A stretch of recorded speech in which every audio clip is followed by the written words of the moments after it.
mshindo aliyoupata Oktoba 29 wakati wa uchaguzi mkuu. Lakini hii yote inatokana na juhudi zake alizozifanya kutuletea maendeleo na Rukwa, kutuletea maendeleo na Sumbawanga mjini, lakini vile vile kutuletea maendeleo nchi yetu ya Tanzania. Kwa hiyo ushindi aliyoupata mama yetu anastahili. Lakini niwapongeze pia mama zangu kwa juhudi kubwa mlioifanya katika kipindi cha kampeni za uchaguzi huo. Nyinyi ni sehemu kubwa ya ushindi wa Mama Samia.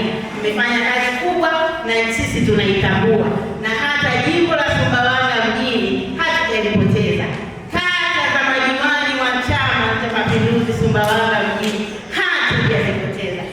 Ni kwa sababu wa ushirikiano na nyinyi mlioonyesha kwa kuambatana na viongozi wetu wa chama ambaye chini ya mwenyekiti wetu Mama Sila, lakini vile vile mwenyekiti wetu wa jumuiya ya UWT.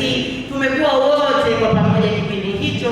Kwa hiyo naomba tupongezane sote kwa kufanikisha hayo. Kwa hiyo chama chetu kinaendelea kushika dola.